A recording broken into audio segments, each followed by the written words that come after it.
Bonjour. Dans cet exercice, on considère deux miroirs plans qui font un angle alpha. Donc, les deux surfaces, ce sont les miroirs. Un rayon incident parallèle à ce miroir du bas subit 5 réflexions successives. Donc, 1, 2, 3, 4, 5. Et repart, après la 5e réflexion, en suivant exactement le même chemin. C'est qu'il repart tout en suivant ce chemin rouge.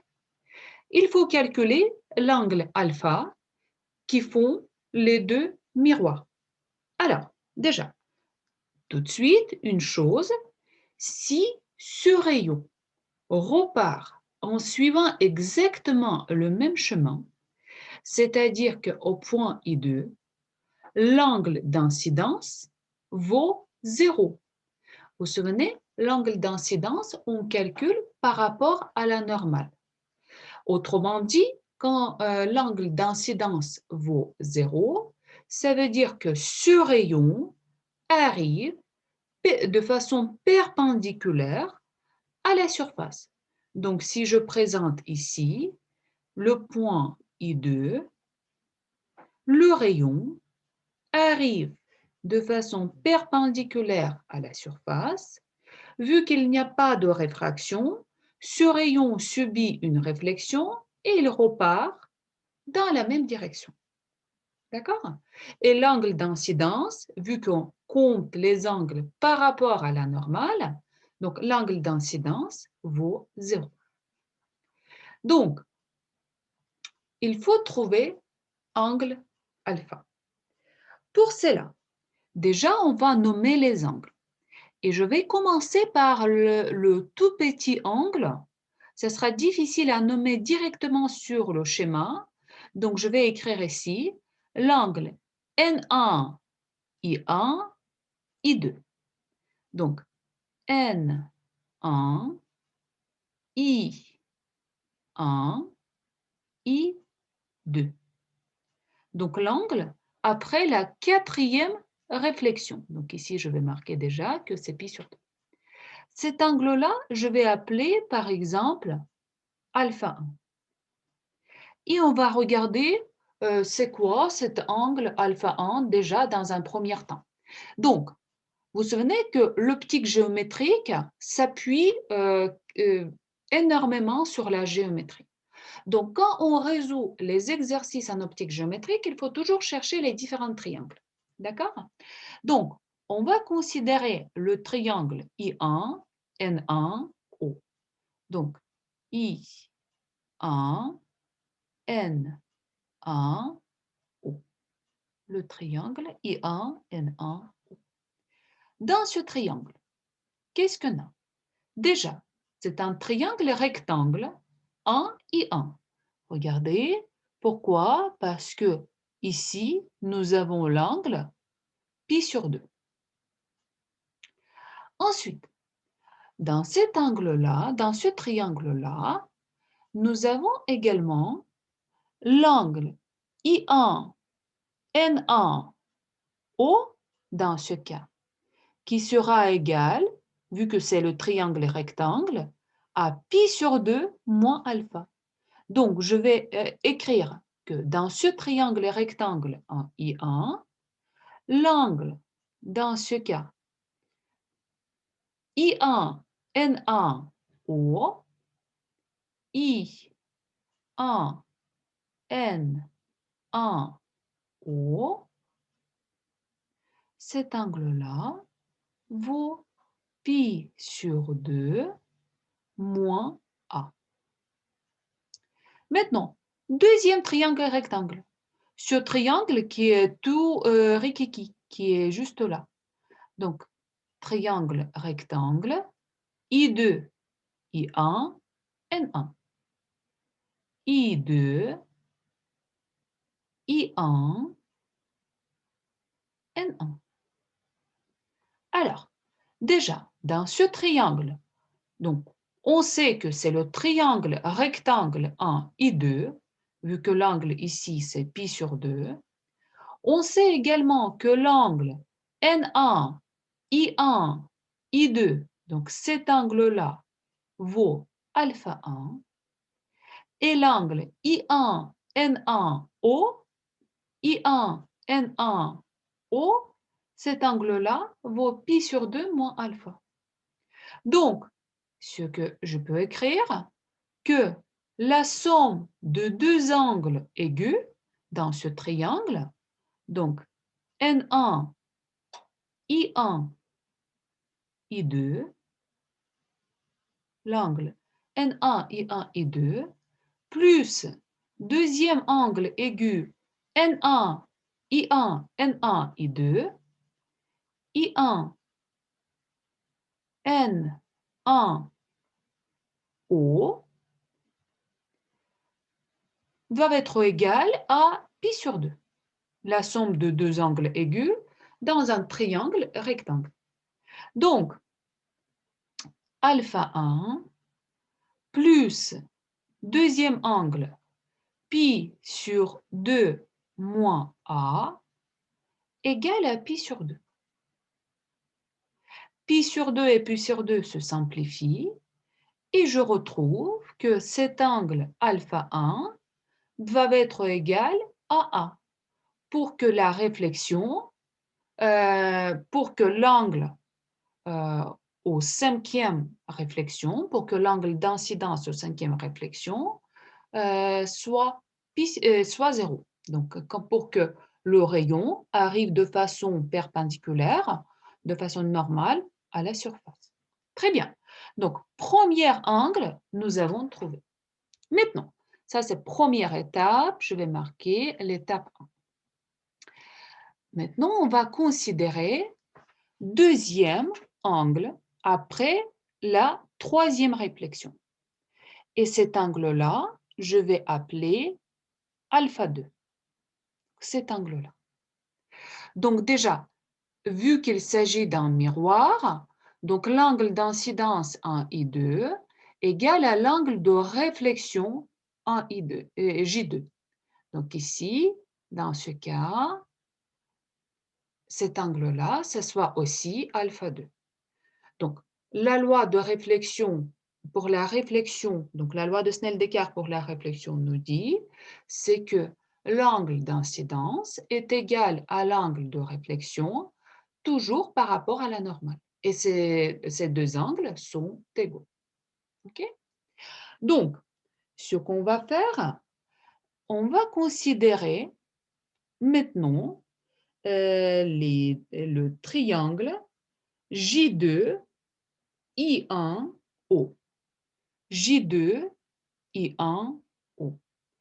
Et on va essayer d'allier l'angle alpha 1 avec l'angle alpha 2. Donc, je vais considérer le triangle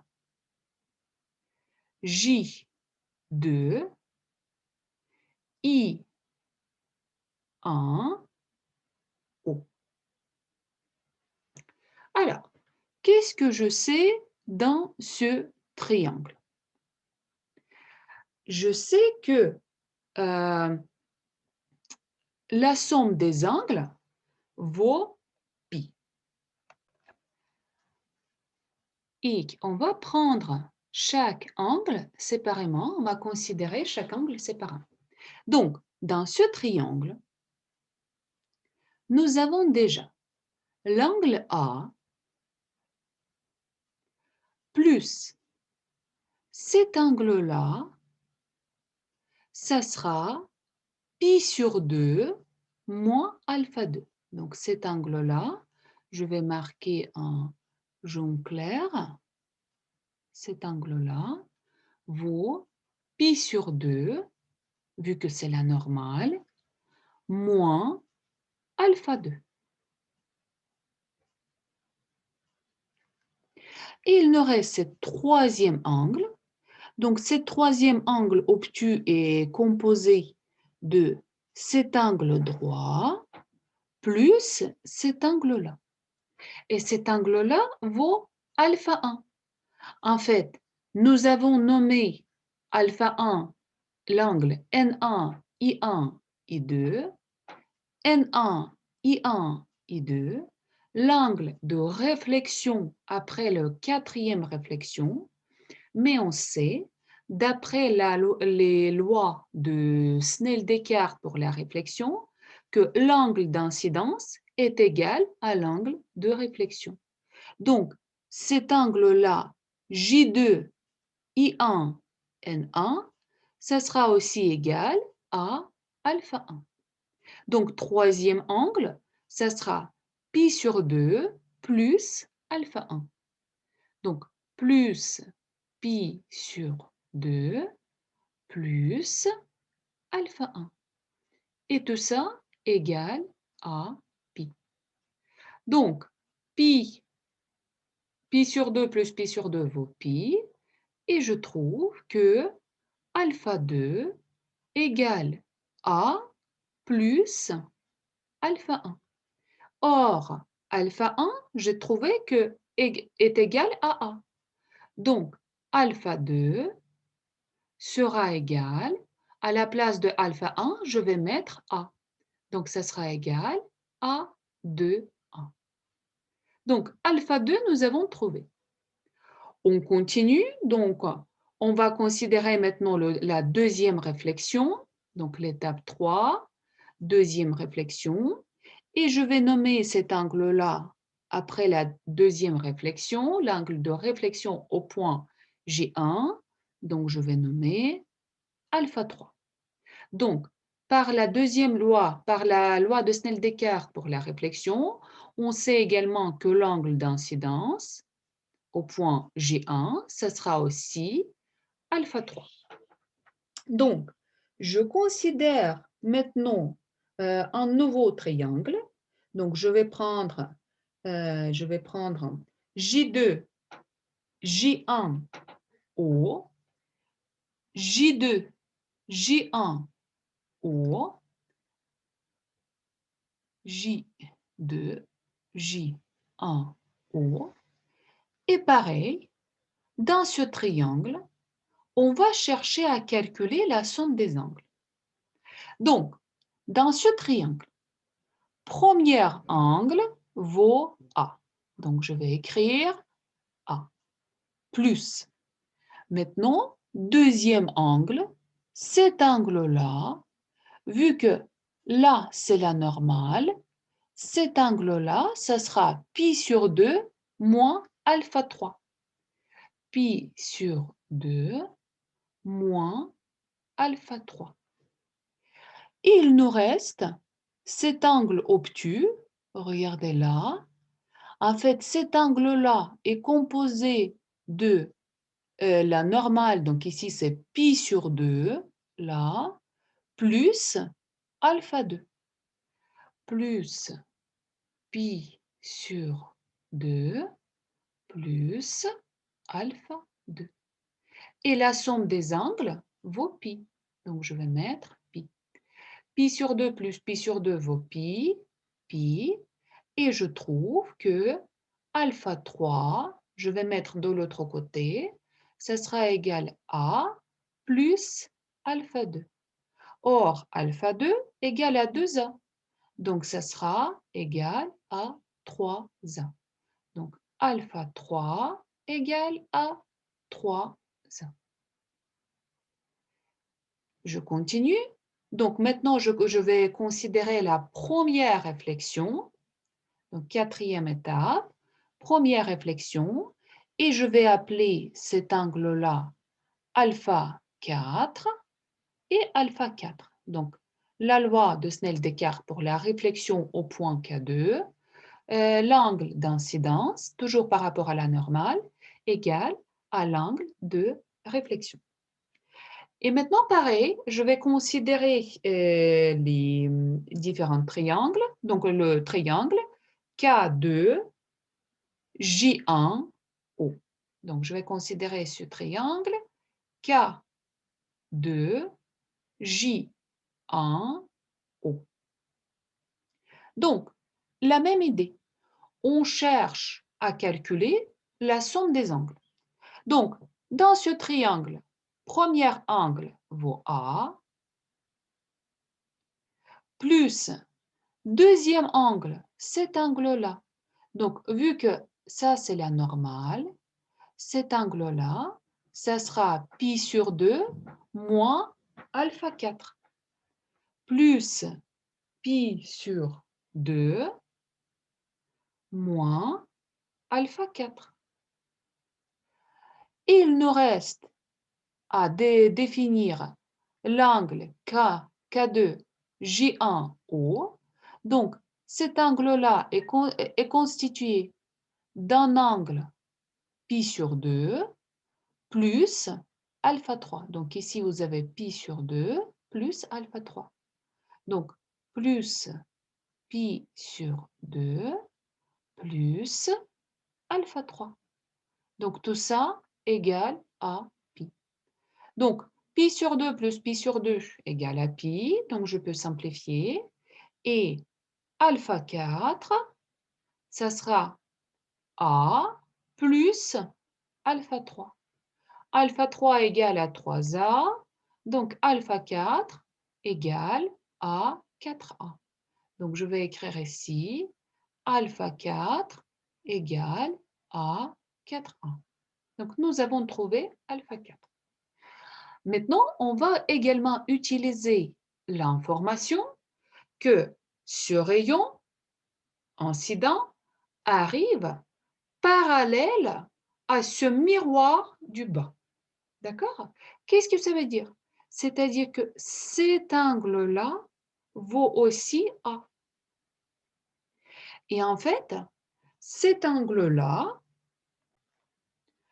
plus donc angle A plus alpha 4, dans ce cas, donc tous ces angles-là, donc cet angle-là plus cet angle-là, A plus alpha 4, ça sera pi sur 2. Donc, cinquième étape, j'utilise l'information que ce rayon arrive parallèle à ce miroir-là. Donc, A plus alpha 4 égale à pi sur 2. C'est la normale. Donc, alpha 4, c'est 4A. Donc, je trouve que 5A égale à pi sur 2. Donc, l'angle A égale à pi sur 10. Donc, 180 degrés divisé par 10. Donc, je trouve que mon A égale à 18 degrés.